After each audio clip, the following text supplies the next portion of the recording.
اللہ الرحمن الرحیم وَإِذَا سَمِعُوا مَا أُنزِلَ إِلَى الرَّسُولِ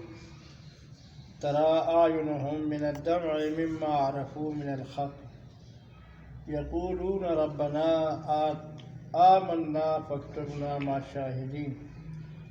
وَمَا لَنَا لَا نُؤْمِنُ بِاللَّهِ وَمَا جَاءَنَا مِنَ الْحَقِّ وَنَطْمَعُ أَن يُدْخِلَنَا رَبُّنَا مَعَ الْقَوْمِ الصَّالِحِينَ۔ اب یہاں سے 7ویں پارے کا بحمد اللہ آغاز ہوتا ہے، اور اس میں ابتدائی میں ان اللہ والے لوگوں کا ذکر ہے جن کا اللہ کی ذات پہ یقین کامل ہے اور صحیح العقیدہ لوگ ہیں، ان کی کیفیت کا، ان کی حالت کا اللہ رب العزت نے قرآن کریم کے اس حصے میں ذکر کیا ہے، اور فرماتے ہیں وَإِذَا سَمِعُوا مَا أُنزِلَ إِلَى الرَّسُولِ، اور جس وقت وہ سنتے تھے ما انزل الی الرسول، ہر اس چیز کو یا ہر اس حکم کو جو اللہ کی طرف سے اتارا گیا ہے، تو خواہ وہ وحی جلی ہو یعنی قرآن کی شکل میں، خواہ وہ وحی خفی ہو یعنی احادیث کے شکل میں، تو ان کی عجیب کیفیت ہو جاتی ہے۔ فرمایا تَرَىٰ أَعْيُنَهُمْ، آپ ان کی آنکھوں کو دیکھتے ہیں جب وہ اللہ کی طرف سے وہ ما انزل الی الرسول جب آتا ہے تو ان کی آنکھوں کی حالت بدل جاتی ہے، تفیض من الدمع، وہ ان کی آنکھیں بہتی ہیں من الدمع، آنسو سے، مما عرفوا من الحق، اس لیے کہ ان کا یہ آنسو کا آنا اور ان کی اس کیفیت کا ہونا یہ اس وجہ سے ہے کہ انہوں نے ان کے ہاں پہچان ہے کس کی، حق کی، اور حق کی پہچان کی وجہ سے ان کی یہ حالت ہو جاتی ہے۔ اور پھر زبان مبارک سے بھی یہ کہتے ہیں یقولون ربنا آمنا، کہتے اے ہمارے رب ہم نے مان لیا ان تمام احکامات کو جو تیری طرف سے آیا ہوا ہے، فاکتبنا مع الشاہدین، ہمیں لکھ لو شاہدین کے ساتھ۔ اب شاہدین سے مراد ہمارے شیوخ روح اللہ روحہم مانا کرتے ہیں اے مع امت محمد صلی اللہ علیہ وسلم، ہمیں اس جماعت میں شامل کر دو جو محمد صلی اللہ علیہ وسلم کی امت ہے، الذین هم شہداء علی سائر الامم، یہ وہ لوگ ہیں جو تمام امتوں پر گواہی دیں گے۔ دوسرے پارے میں یہ تفصیل ذکر ہوئی ہے، وہ اس دفعہ نہیں ہو سکا کہ بعض لوگ لفظ شہداء کا غلط مفہوم ذکر کرتے ہیں اور وہ کہتے ہیں شہداء گواہ وہ ہوتا ہے جو موقع پہ حاضر ہو اور ناظر ہو، تو اس لیے حضور کے لیے لفظ شہداء آیا ہوا ہے، اس لیے حضور بھی حاضر اور ناظر ہے۔ تو وہاں ہم یہ تفصیل ذکر کرتے ہیں دوسرے پارے میں کہ پہلے پارے میں اپنا دوسرے پارے کے پہلے صفحے میں بتاتے ہیں کہ لفظ شہداء کا یہ معنی جو تم لیتے ہو یہ غلط ہے۔ لفظ شہداء کا مفہوم جو شاہ عبد القادر نے ذکر کیا ہے وہ یہ ہے کہ احکام بتانے والے، اور اگر چلو ہم یہی لے لیں شہداء کا معنی وہ جو گواہی دینے والا ہے، اور گواہ وہ ہوتا ہے جو موقع پہ حاضر ہو، تو وہاں یہ تفصیل ذکر ہے کہ یہ بات تمہاری غلط ہے۔ یوسف علیہ السلام کے ساتھ معاملہ جو پیش آیا تھا اور زلیخے والا، تو اس وقت بادشاہ نے انہیں حکم دیا تھا کہ وہ مشورہ یہ دیا تھا، اور وہ زلیخے کا رشتہ دار تھا، چچازاد بھائی تھا، کہ بھئی جھگڑو مت، قمیص کو دیکھو، اگر قمیص اگلے حصے سے پھٹی ہوئی ہے تو پھر قصوروار یوسف علیہ السلام ہے، اگر قمیص پچھلی طرف سے پھٹی ہے تو پھر قصور اس عورت کا ہے، یوسف علیہ السلام بری ذمہ ہے۔ اور وہ چچازاد بھائی تھا، وہ موقع پہ بھی حاضر نہیں تھا جس وقت وہ یہ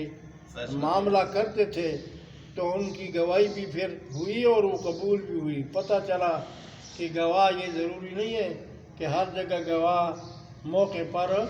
حاضر ہو۔ پھر لفظ شہداء کا اطلاق تو جناب رسول اللہ کی امت میں بھی ہوتا ہے، جس طرح یہاں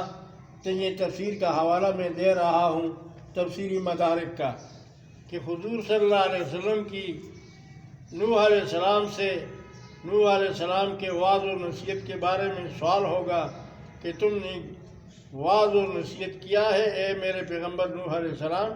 تو وہ کہیں گے جی ہاں میں تو کیا ہے، اور 1 سال بھی نہیں کیا وعظ و نصیحت، 2 بھی نہیں کیا، 3 بھی نہیں کیا، 950 برس میں وعظ و نصیحت کرتا رہا۔ دعوت قومی لیلا و نہارا، دن رات، اور آپ کا یہ پیغام لوگوں کو پیش کرتا رہا، لیکن فلم یزدہم دعائی الا فرارا، میری دعا اور میری پکار ان کے حق میں ایسے ہی مفید ثابت نہ ہوئی، یہاں تک کہ وہ جس وقت بھی میں تیرا پیغام توحید پیش کرتا تھا اور وہ بھاگتے تھے، وَاسْتَغْشَوْا ثِيَابَهُمْ، اور کپڑوں کو لپیٹ کے اپنے کانوں پہ رکھتے تھے کہ ہم نوح علیہ السلام کا وعظ و نصیحت نہ سنیں۔ تو 950 برس وعظ انہوں نے کیا، تو اللہ فرمائیں گے تیرے وعظ و نصیحت پہ کون گواہ ہے؟ تو نوح علیہ السلام فرمائیں گے میری وعظ و نصیحت پر نوح علیہ السلام کی نوح علیہ السلام کہیں گے میرے وعظ و نصیحت پر جناب رسول اللہ کی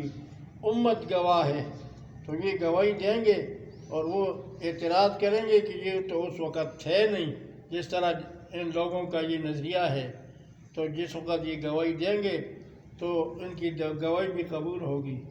تو سوال ہوگا تم تو اس وقت تھے نہیں، تو ان سے پوچھا جائے گا کہ تم نے کس طرح گواہی دی؟ تو وہ بتائیں گے کہ ہم نے اللہ کا کلام پڑھا تھا، اور اللہ کے کلام میں سورۃ عنکبوت میں نوح علیہ السلام کے متعلق ذکر ہے کہ وہ 950 برس اپنی قوم میں وعظ و نصیحت کرتے رہے، تو اس لیے ہم گواہی دیتے ہیں کہ انہوں نے وعظ و نصیحت کیا ہے۔ شہداء علی سائر الامم، یوم القیامہ، قیامت کے دن، حوالے کے لیے تفسیر مدارک 298 ہے، اور دوسرا معنی اے مع امت محمد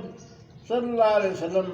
الذین یشہدون بالحق، یہ وہ لوگ ہیں جو گواہی دیں گے حق کے ساتھ۔ اور یہ قرطبی کا حوالہ، ابن کثیر کا حوالہ ادھر کیا ہے ذکر ہے۔ وَمَا لَنَا، اور کیا ہے ہمیں، لَا نُؤْمِنُ بِاللَّهِ، کہ ہم ایمان نہ لائے اللہ پر، وَمَا جَاءَنَا مِنَ الْحَقِّ، اور وہ جو آیا ہے ہماری طرف من الحق کے حق سے، وَنَطْمَعُ، اور ہم امید رکھتے ہیں، أَن يُدْخِلَنَا رَبُّنَا، یہ کہ داخل کریں گے ہمیں ہمارا رب مع القوم الصالحین، اس قوم کے ساتھ جو کہ صالح ہے، اور صالح سے مراد ہم المؤمنون بالقرآن، یہ وہ لوگ ہیں جنہوں نے قرآن پر کیا ہے ایمان لایا ہے۔ فاصاب بشارت اخروی ہے، فاصابہم اللہ، بس اللہ ان کو دیں گے ثواب، بما قالو، بوجہ اس کے جو انہوں نے کہا ہے، جنات، باغات دیں گے، تجری من تحتہا الانہار، کہ جاری ہوں گے ان کے درختوں کے نیچے سے نہریں۔ تفسیر معنی کرتے ہیں من تحت شجرہا الانہار، ان کے درختوں کے نیچے نیرے جاری ہوں گے اور خالدین فیہا یہ اس میں ہمیشہ کے لیے رہیں گے وذالک جزاء المحسنین اور یہ بدلہ ہے تابعداروں کا فی اتباعہم ہاں جی جنہوں نے تابعداری کی کس کی حق کی محسنین کا معنی یعنی تابعداری کرنے والے جو حق کی تابعداری کرنے والے ہیں اگلا مسئلہ والذین کفروا وہ لوگ جنہوں نے کفر کیا مومنین کاملین کے مقابلے میں کفار کا ذکر ہے اور اس کو تخفیف اخروی ایسے بھی تعبیر کیا جاتا ہے یعنی منکرین جو انکار کرتے ہیں حق کا انکار کرتے ہیں وہ لوگ جنہوں نے کفر کیا وکذبوا بآیاتنا جنہوں نے ہماری آیات کو جھٹلایا اولئک اصحاب الجحیم یہ لوگ جہنم والے ہیں اور یا ایھا الذین آمنوا اے ایمان والو مائدہ کی تفصیل میں خلاصے میں بتایا تھا سورت دو حصوں پر تقسیم ہے پہلا حصہ ابتدا سے لے کر یہاں تک ہے اور یہ سورت کے دوسری مضمون کی طرف اشارہ کرتے ہیں دوسرا جز یہاں سے شروع ہوتا ہے جس میں لوح نشر غیر مرتب کے طور پر مسئلہ بیان ہوتا ہے یعنی نفی شرک فعلی کا ذکر پہلے اور اس کے بعد نفی شرک اعتقادی کا رد ہوگا ٹھیک ہے لا تحرموا طیبات ما احل اللہ لکم مت حرام کرو یعنی معبودان باطلہ کی وجہ سے تم ان چیزوں کو حرام مت کرو جو اللہ نے تمہارے لیے حلال کی ہیں بعد میں اس میں آ جائے گی ولا تعتدوا اور حد سے تجاوز مت کرو ان اللہ لا يحب المعتدین بے شک اللہ پسند نہیں کرتے حد سے تجاوز کرنے والوں کو وَكُلُوا مِمَّا رَزَقَكُمُ اللَّهُ اور کھاؤ جو اللہ نے تمہیں دیا ہے حلال پاک وَاتَّقُوا اللَّهَ اللہ سے ڈرو الَّذِي أَنْتُمْ بِهِ مُؤْمِنُونَ وہ ذات جس پر تم نے یقین کیا ہوا ہے ایمان لایا ہوا ہے لا يُعَاهِدُكُمُ اللَّهُ قسم کے تین قسمیں جی جس کا ذکر دوسرے پارے میں بھی گزر چکا ایک قسم اس کو لغوہ کہتے ہیں اور دوسرا قسم منعقد ہے اور تیسرا قسم غموس ہے جو پہلے درجے والا ہے اس پر گناہ کوئی نہیں جس طرح بات آدمی کی عادت ہوتی ہے واللہ باللہ تاللہ ہر وقت بات کرتے وقت وہ اس کے منہ سے یہ الفاظ نکلتے ہیں اللہ کی قسم تو ایسے قسم سے بھی اپنے آپ کو بچانا چاہیے جس سے لغوہ کہتے ہیں اور دوسرا قسم منعقد ہے یعنی قسم کر لیا اس گمان پہ کہ یہ چیز نہیں ہوئی اور حقیقت میں وہ ہوئی تھی لیکن اس نے اس پر قسم کر لی کہ بھئی یہ چیز نہیں ہوئی اور اس کو بھی یہ علم کسی حساب سے نہ تھا کہ یہ جو جس کا میں نفی کرتا ہوں یہ چیز نہیں ہے حقیقت میں وہ تھی تو اس نے قسم کھا لی تو اس قسم کو قسم یمین منعقد کہتے ہیں اور اس قسم کا کیا ہے کفارہ ہے تیسرا قسم کھاتا ہے اور اسے بھی پتہ ہے کہ یہ چیز بالکل نہیں ہے یقین بھی اس کا ہے اور اس پر قسم کھا لیتا ہے اس کو یمین غموس کہتے ہیں اور غموس میں کفارہ ہے اور غموس قسم جو ہے اس کو کبیرہ گناہ میں شمار کیا ہے اس کی معافی توبے سے ہوتی ہے اس میں کوئی کفارہ نہیں ہے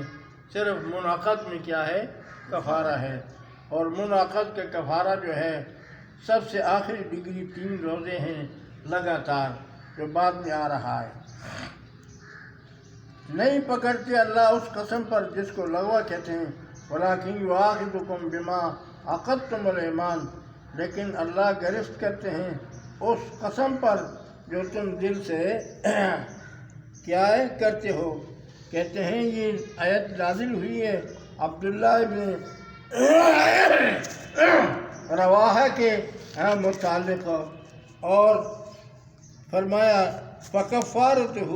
تو کفارہ اس کا اطعام 10 مساکین، 10 مسکینوں کو کھانا کھلانا ہے،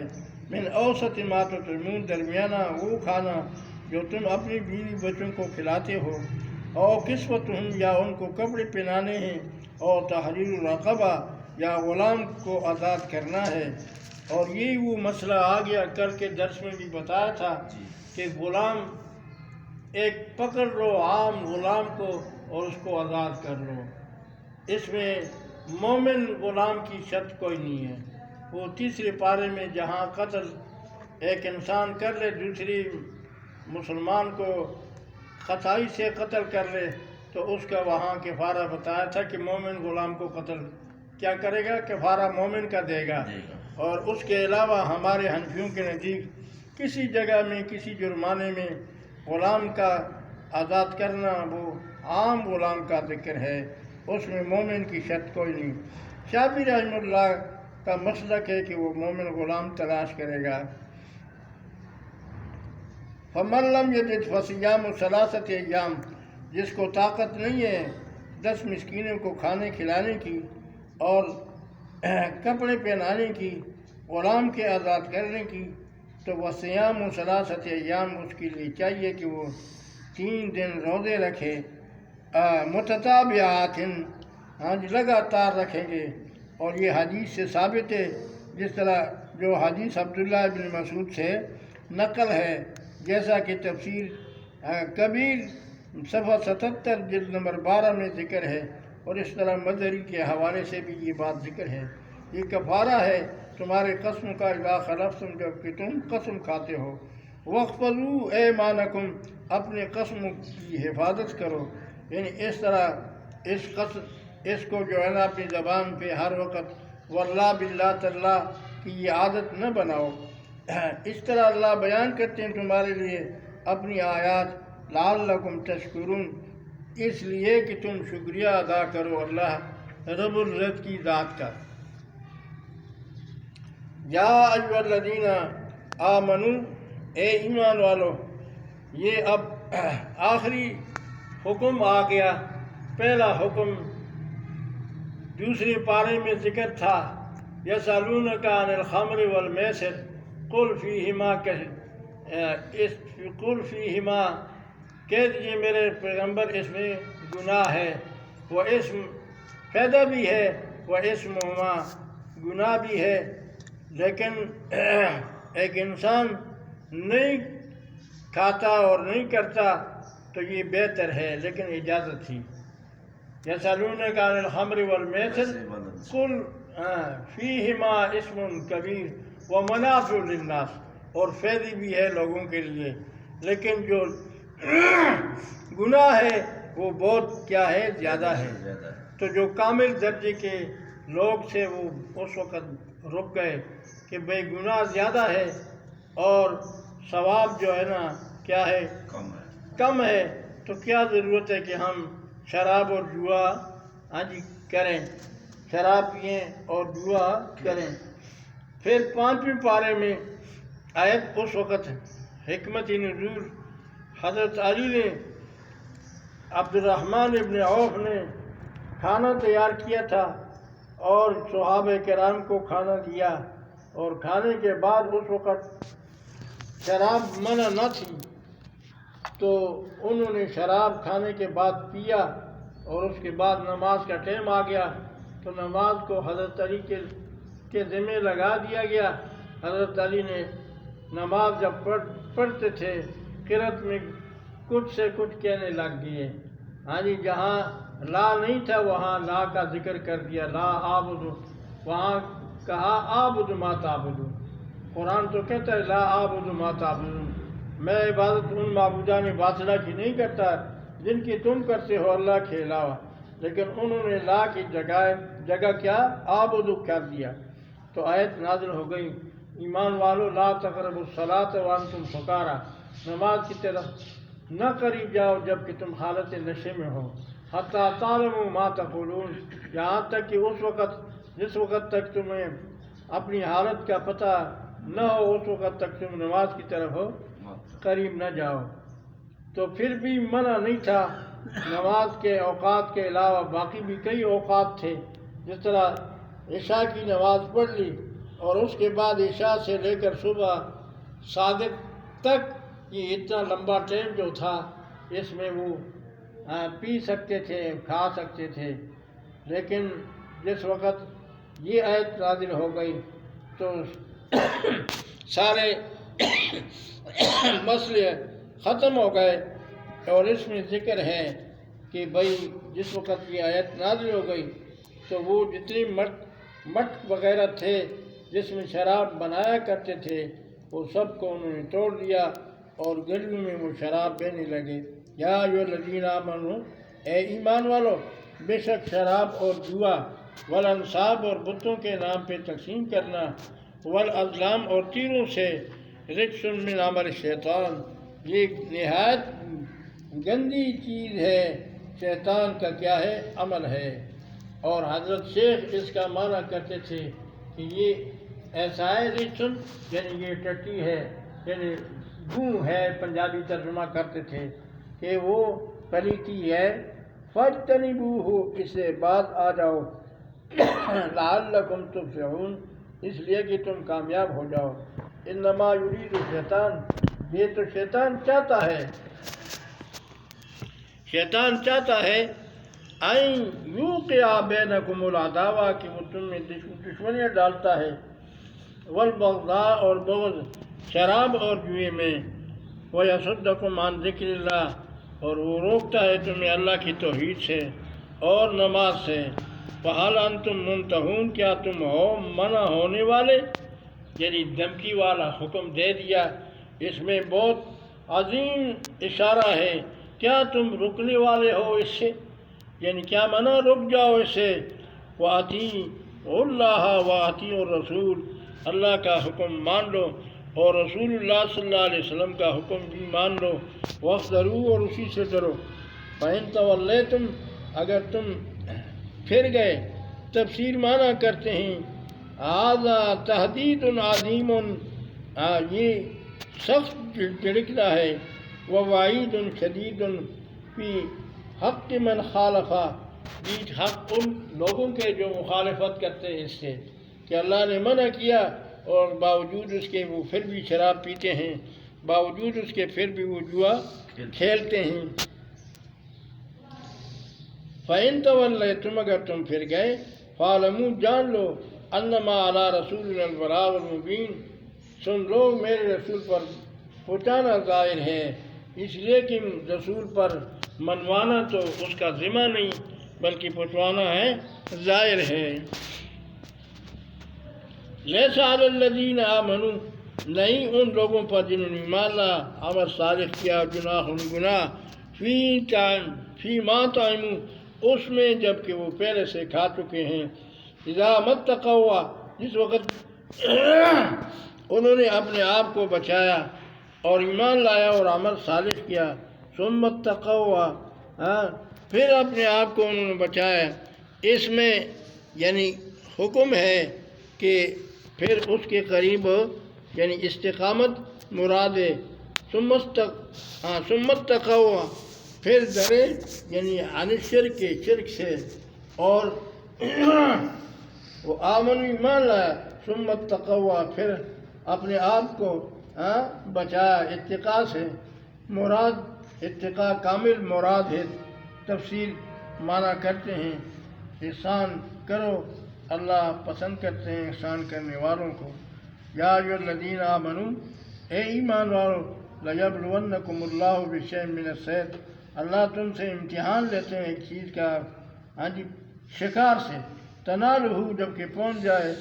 ایدیکم، تمہارے ہاتھوں کو، ورماحکم، اور تمہارے نیزوں کو، لیعلم اللہ، تاکہ ظاہر کر دے اللہ، من یخافہ، ان کو جو ڈرتے ہیں، بالغیب، نہ دیکھتے وقت یعنی بن دیکھے، ومن اعتدی بعد ذلک، جس نے زیادتی کی بعد اس کے، فلہ عذاب علیم، ان کے لیے عذاب علیم ہے، ان کے لیے عذاب علیم۔ اے ایمان والو تمہید، اب تمہید میں مسئلہ یعنی تیسرے مسئلے کا بیان یہاں سے شروع ہوتا ہے، یعنی تحریمات، اللہ کی تحریمات کو کیا کرو، ہاں جی باقی اس کی حرمت محفوظ رکھو۔ ایمان والو لا تقتلوا الصید،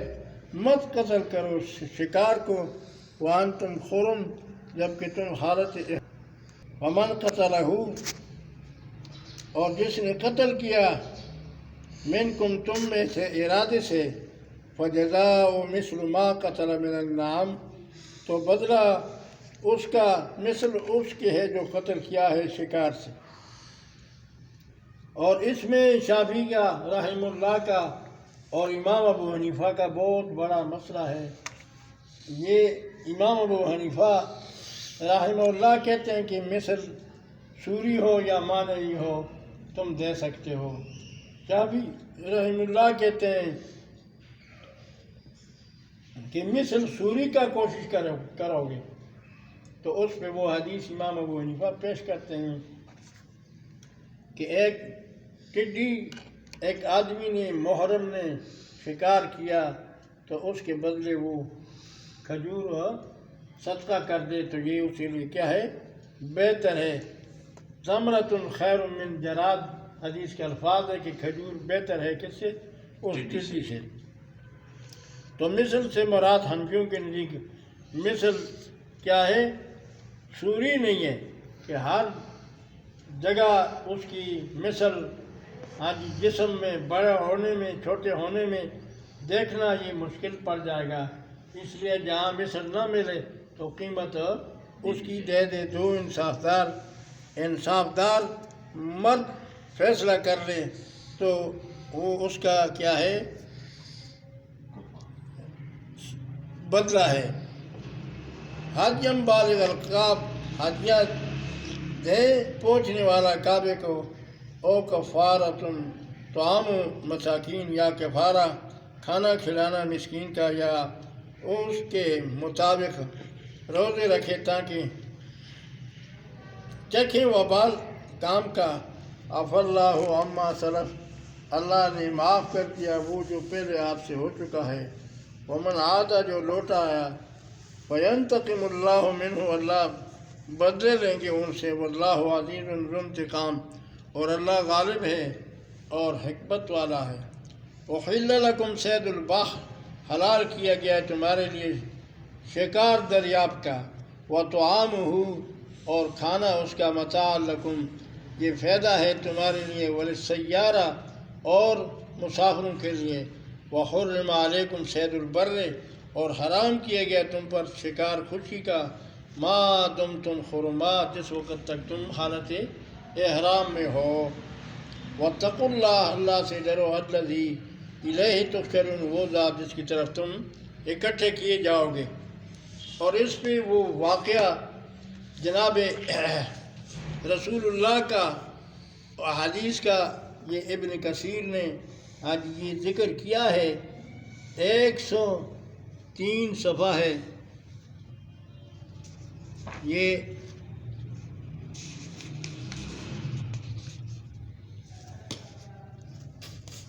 کہ جناب رسول اللہ نے ایک جماعت کو بھیجا تھا، اور ایک جماعت کو انہوں نے جناب رسول اللہ نے ایک جماعت کو بھیجا تھا اور وہ جہاد کرتے تھے، اور ان کو بھوک نے ستایا، وہ دریاب کے کنارے چلے گئے اور وہاں ان کو ایک مچھلی مل گئی، اور وہ اتنی بڑی مچھلی تھی کہ وہ جتنے صحابہ کرام تھے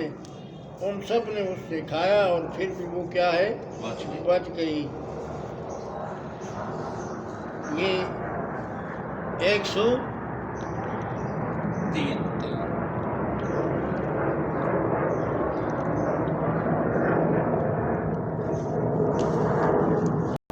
فقط